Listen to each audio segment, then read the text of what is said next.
Hello, everybody, and welcome to another great episode of Next in Tech. My name is Kyle. I am coming to you from Lethbridge, Alberta. I am Ricky Winter, and I am here in Victoria today.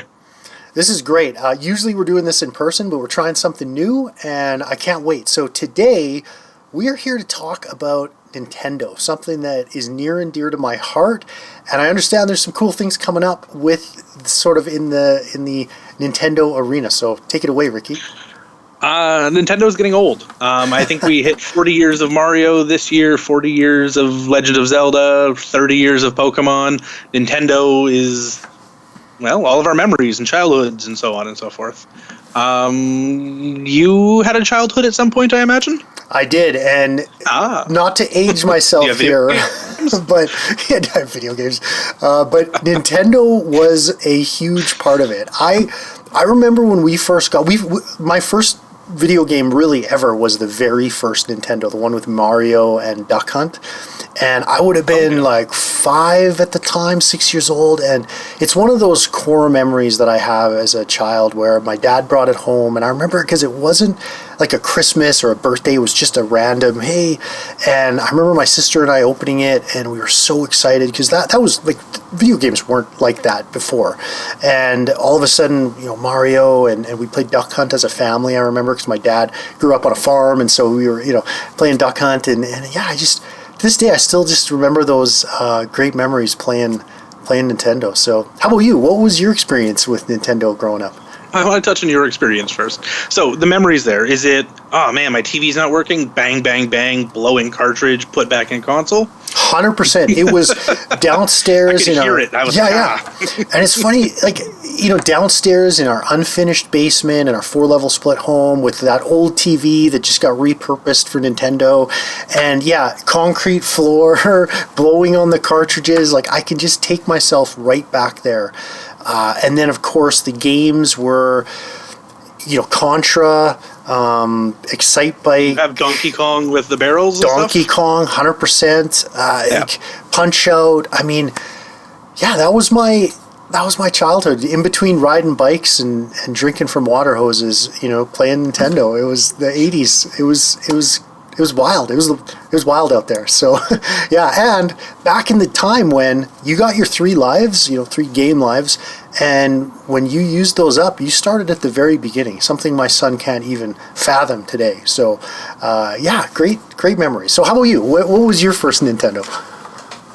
I think we go from the 80s to the 90s, and I want to say the N64. So Nintendo 64 is the first real console that was mine. We did have a 360, not a 360, that's a different thing. I had a Super Nintendo, that's the right words. Yeah. In the house for a while. I feel like there's a Mario. I can grab a cape and stuff and fly around. Maybe it's a raccoon. Something along those lines in the early Super Nintendos, but the N64 is the first real brain tingle. I remember the first Mario 64 game. You can run around, do whatever you want. You've got to find stars everywhere, if I'm remembering correctly, and it's just like, oh, maybe it's in that tree. Maybe I got to swim under this waterfall or save the princess, because the princess is always being kidnapped. Just so many different things within gaming, and that's really, I think, where storytelling in gaming came into play. Like, I really felt, tell me differently, because you played a lot of games before, I got into it. But those more open world games, I'm going to say Ocarina of Time, and Mario 64, even GoldenEye, I think back to playing with friends, everybody's got a controller plugged in and we're hunting each other through the sewers. You really just get these various story-based games that just drive you in deeper. Yeah, the stories were something that really changed back when I first started gaming with Nintendo. The storyline, they tried, Punch Out had a bit of a story, and Mario, of course, saved the princess, but it wasn't anything like today. And one thing that's blown me away, because I sort of skipped, I went from Nintendo, and then I got a little bit older, and I just sort of skipped that whole area that you're talking about, and then I kind of got back into it with my kids recently. And what blows me away is, I had the original Nintendo, of course, and then I had the Game Boy, the original, black and white, right? One of those two. And that was revolutionary back then. You could go on a trip with your family and you're playing Game Boy. I mean, I love that thing. Mario Day. What is the significance? Tell everyone why a day gets hyped just for Mario. well, Mario's worth at least a day. We could have Mario Week, probably. 100%. But March 10th, written out, MAR10 would spell out Mario. So at some point, somebody took March 10th and said, Mario Day. Excellent. Okay, I am going home today, and I'm going to show that to my kids. It's awesome. Yeah, okay, makes sense. They'll probably love it. Anything that kind of makes a little bit of sense and is a little bit of fun, why not have fun with it, is my, mantra, if you will. So I started out with the original, the one that started it all, Nintendo, and of course Game Boy. And you jumped in at N64 in that range. Yep. So how did we go from there, and now we're all the way up to the Switch? I kind of skipped all that, but give us the timeline. Progress is small steps at a time that gets us to where we're going. So that first Nintendo brings gaming to the home. You're no longer having to go to the arcade and, putting quarters or nickels or whatever it was back in those days. Home gaming comes with the first Nintendo. The Super Nintendo, I'm weak on. It still felt like a console where you're blowing into it, getting all that stuff out. Multiple players, really accessible, and kind of we're getting into... We go from 8-bit to 16-bit, if I'm not mistaken, or is it 32-bit? Lots of bits. Nice. From there, that N64 comes in, like I was kind of mentioning at different points. We really get into story aspects with what we're seeing in gaming there. I remember playing my first tactical game, but the controllers are redesigned. The Rumble Pack was a big deal. Your controller starts to vibrate for the first time. So lots of little innovations there. The GameCube, I don't know if you've ever played with that one. Yep. First time I'd ever seen a mini disc. Probably would have been different if I was old enough and playing with computers. But that miniature disc going in and spinning around, it was like, what? I don't blow on this. How do I make sure it's working? Right? Yeah, exactly. totally new. How will it work if I can't blow on it? I don't know. I feel like from there we went to the Wii, and the Wii brought in motion, right? It's the first time you just strap it to your wrist and hold it tight and start swinging it around the room, whether it's a sword fighting game or tennis or something along those lines. Yep.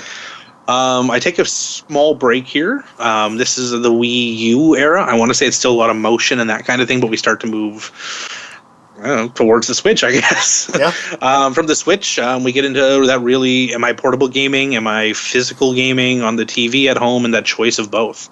Yeah. You played the Game Boy. I had the Game Boy Color. The Switch was everything at once. If I remember one day, I want to say I was playing Fire Emblem, and I had to go to work. So I walked over and took my controllers, slotted them into the machine, picked the machine up out of the dock, and I walked to the bus and I kept playing. Because that was the beauty of the Switch, right? Is click, click, and you're out the door.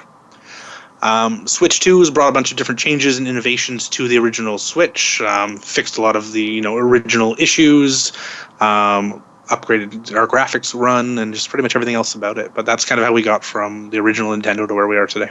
Yeah, crazy. And so, now, the batteries just last so much longer, and the screen quality is amazing, and it blows me away, so, yeah. Yeah, I have an 8-inch OLED screen in my hands for gaming whenever I want. Yeah. And then I can put it in my 65-inch OLED TV, and I'm like, oh, wow, the quality is still absolutely amazing. Yeah.